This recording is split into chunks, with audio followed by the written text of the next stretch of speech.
I've got two property investments to show you. This one makes £566 a month, and this one could make £200,000. Which one do you want? And be honest. Probably the £200,000 one. And that's exactly why I wanted to make this video. Because if you're starting out in property, the £566 property might actually be the better place to start. And once you can see what actually went into making that £200,000, you might look at these two properties slightly differently. The £566 a month property. Let's start with Rockingham Way. It's worth around £255,000. It rents for £1,450 per month. At 75% loan to value mortgage, you'd borrow £191,250. So you'd need a deposit of £63,750. Let's assume an interest only mortgage at 4%. That's approximately £638 a month. Management at 7% is around £102 per month. And let's allow another 10% of the rent, so that's £145 a month for maintenance. That leaves approximately £566 a month before tax and allowing for any void periods. There's no separate service charge or ground rent here because I own the freehold of the building. And actually, I think £566 a month is pretty good. That's nearly £6,800 a year based on those assumptions. But I've heard people on social media say landlords are only making a few £100s a month. Buy-to-let is dead. You should be doing commercial conversions instead. And I understand why. Imagine I uploaded a video called How I Make £566 a month from Property. And next to it, somebody uploaded a video, How I Made £200,000 from one property. Which one are you clicking? Probably the £200,000 one. And that's where I think social media has completely distorted how people think about property, the £200,000 property. Because this is what the £200,000 property looks like, Julian's Road. I bought this for £600,000. It was a mixed-use building and the opportunity was to convert it into 4 flats. The conversion itself cost around £200,000, but obviously that's not the only cost. You've got stamp duty, finance, professional fees, legal fees, holding costs, and if I developed specifically to sell, selling costs. So to keep the numbers simple, let's call the entire project approximately £900,000 all in. Today, the 4 flats are worth approximately 1.12 million. So if I develop them specifically to sell, we're looking at roughly £200,000 of potential profit. Now, £200,000 sounds enormous, and it is a lot of money. But remember, this is roughly a £900,000 project. So £200,000 represents approximately a 22% profit on cost.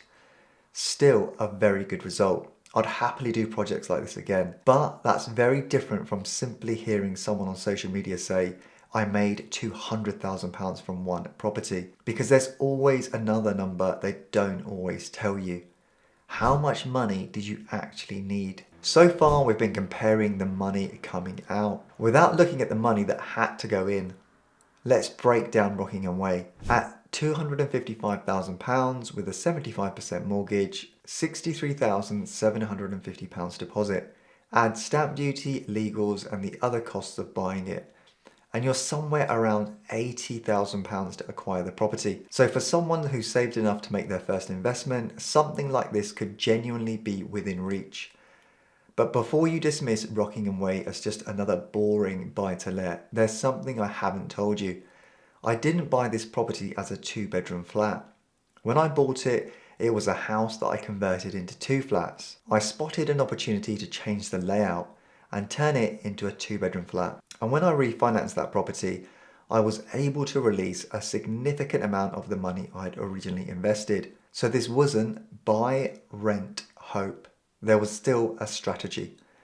There was still value creation. It was just a much simpler version of it. Now compare that with this. Julian's Road cost £600,000. I used bridging finance at around 70% loan to value.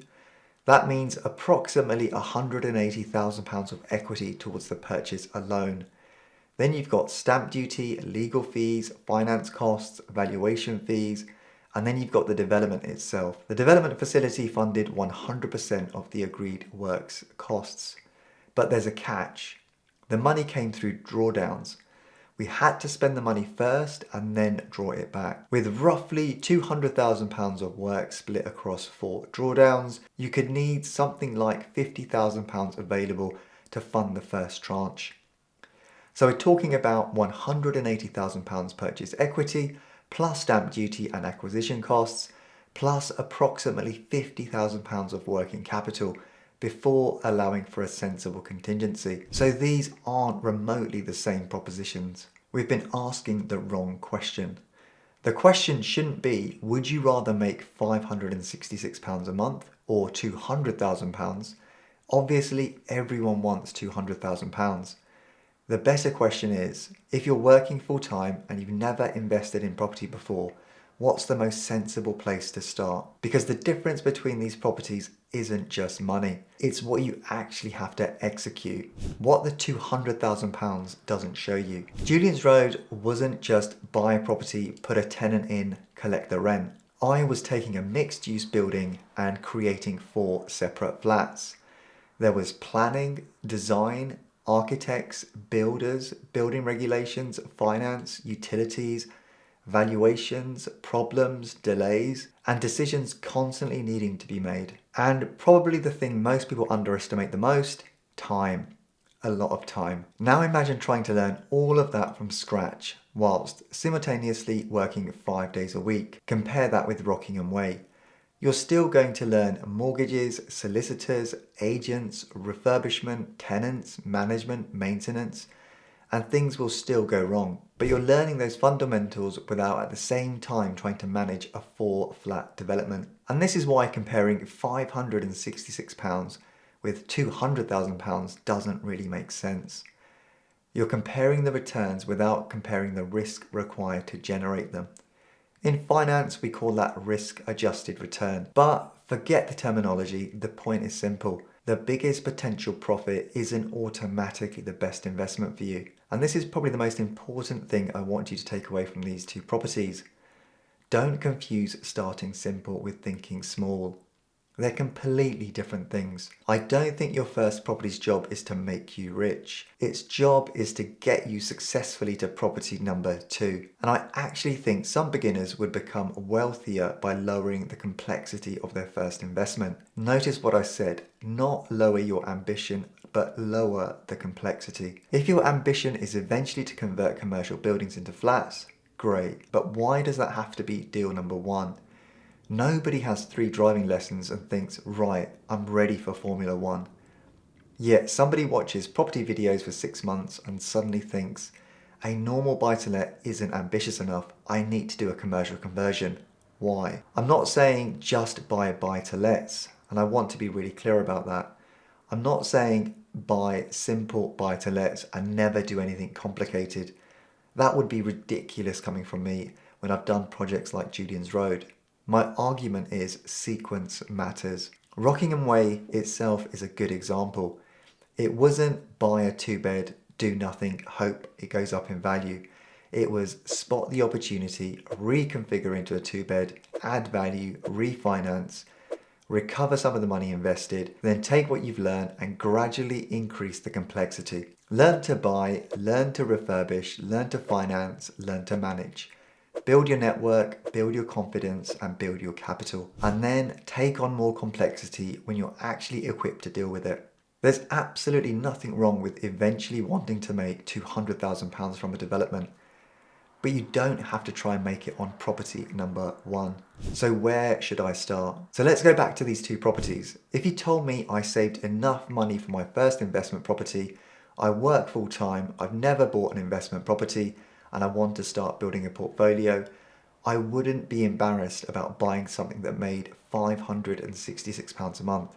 Quite the opposite. I'd rather see you buy something appropriate for your capital, find a sensible way of adding value, learn how property actually works, make some mistakes on a relatively simple project, and successfully get to property number 2, than convince yourself that £566 isn't enough because somebody on YouTube told you they're making £200,000 from commercial conversions. Because there's another property return nobody puts on their thumbnail, 0. That's what you make if the project goes badly enough, and potentially you lose some of the money you started with as well. And actually, this is one of the biggest problems I see with people who come to me for mentoring. They're often not short of ambition. They're working professionals, they've saved enough money to start investing, but they've watched videos about HMOs, commercial conversions, serviced accommodation, developments, BRR, and suddenly a perfectly decent investment feels like they're thinking too small. My job isn't to push anyone into the biggest project they can possibly afford. It's to help them work out what makes sense for their capital, their experience, their available time, and most importantly, what they're actually trying to achieve. Sometimes that might mean taking on a more complicated project, and sometimes the boring answer is the right answer. So let me know in the comments. When I first showed you these two properties, which one grabbed your attention? £566 a month or £200,000? And has your answer changed? And if you've saved enough to start investing, but you're struggling to work out what your first or next property should actually be, then that's exactly the sort of thing I help people with through my mentoring. There's a link below if you'd like to find out more. Thanks for watching, and I'll see you on the next video.